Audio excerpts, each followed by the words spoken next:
Hi, my name is Owen Sims from Birkenroad Reports, along with Tyler Wilsey, Andrew Schuessler, Diego Ruiz, and Jorge Bressler.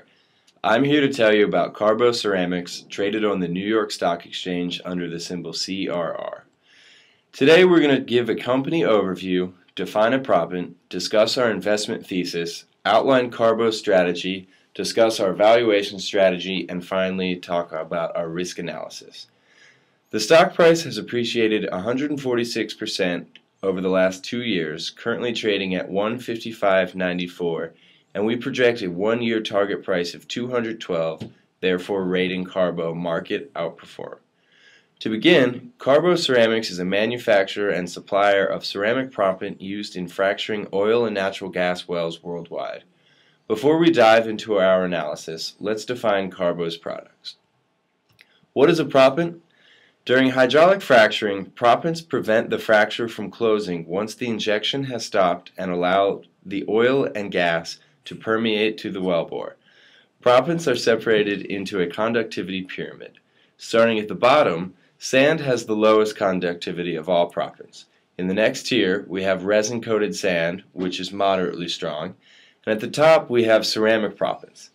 Ceramic proppants are the strongest, most efficient proppant on the market. Combined with its uniform size and shape, ceramic proppants offer the highest expected ultimate recovery from a well. So, how does Carbo fit into all of this?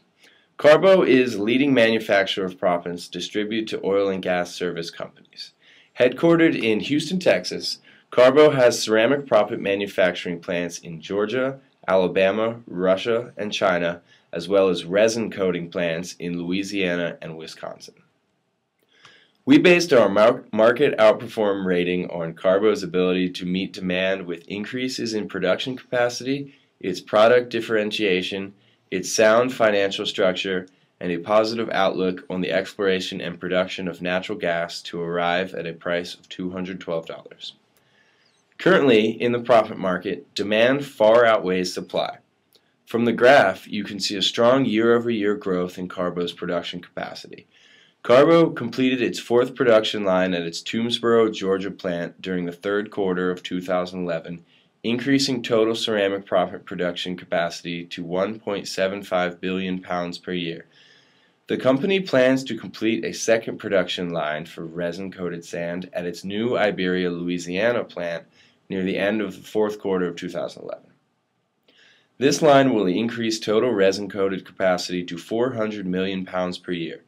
Additionally, the company is completing a resin-coated sand producing plant in Marshfield, Wisconsin by the end of 2012, adding another 600 million pounds of resin coating capacity. Carbo is in the process of purchasing real estate in Millen, Georgia, which will be the site of another ceramic production plant. If the purchase is completed, this plant will add 500 million pounds of ceramic capacity as early as the end of 2013. With the new plants and line expansions, Carbo sales will increase to meet steep proppant demand. How does Carbo differentiate itself in the proppant market? More E&P companies are seeing the benefit of Carbo's ceramic proppant products through increased production and higher estimated ultimate recovery. This increased demand resulted in Carbo's record ceramic proppant sales volume for the third quarter of 2011.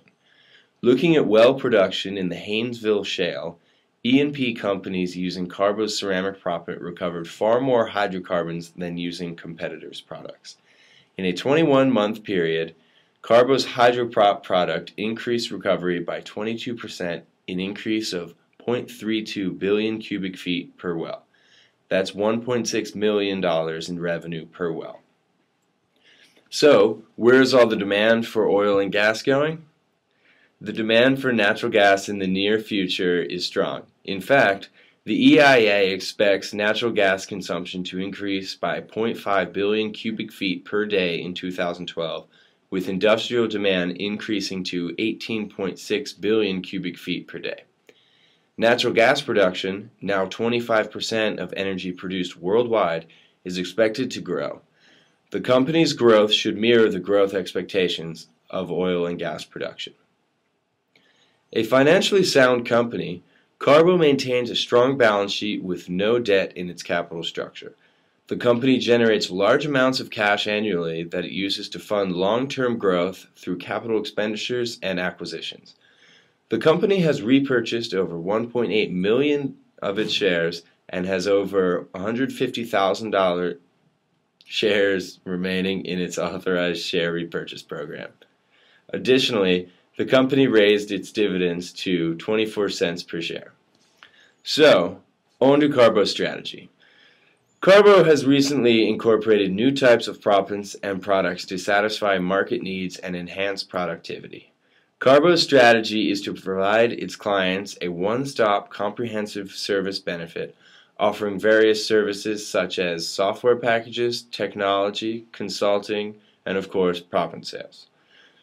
Much of the company's strategy is to continue to grow organically through adding capacity to meet demand. In 2010, Carbo began production of resin-coated sand proppants to broaden its reach into the second-tier conductivity market. Though Carbo's ceramic proppants are more expensive than alternative non-ceramic proppants, ceramic proppants have proven cost-effective for oil and gas companies and have improved production results.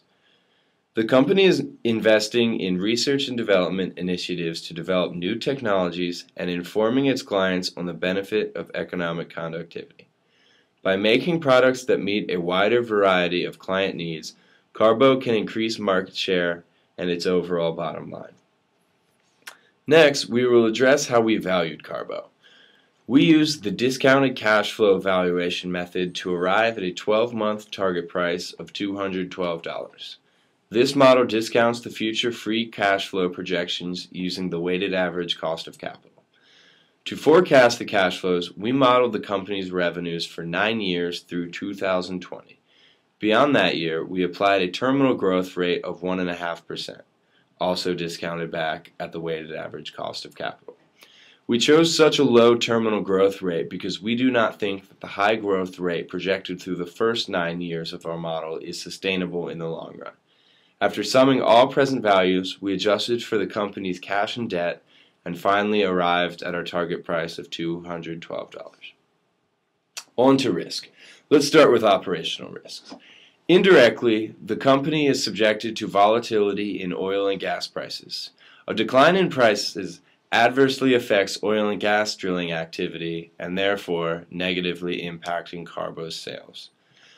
Additionally, Carbo caters most of its products to few very large companies.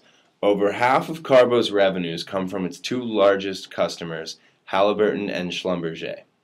There is always a risk of losing one and therefore having revenues decline. Further, there is risk associated with selling products to companies in a heavily regulated industry.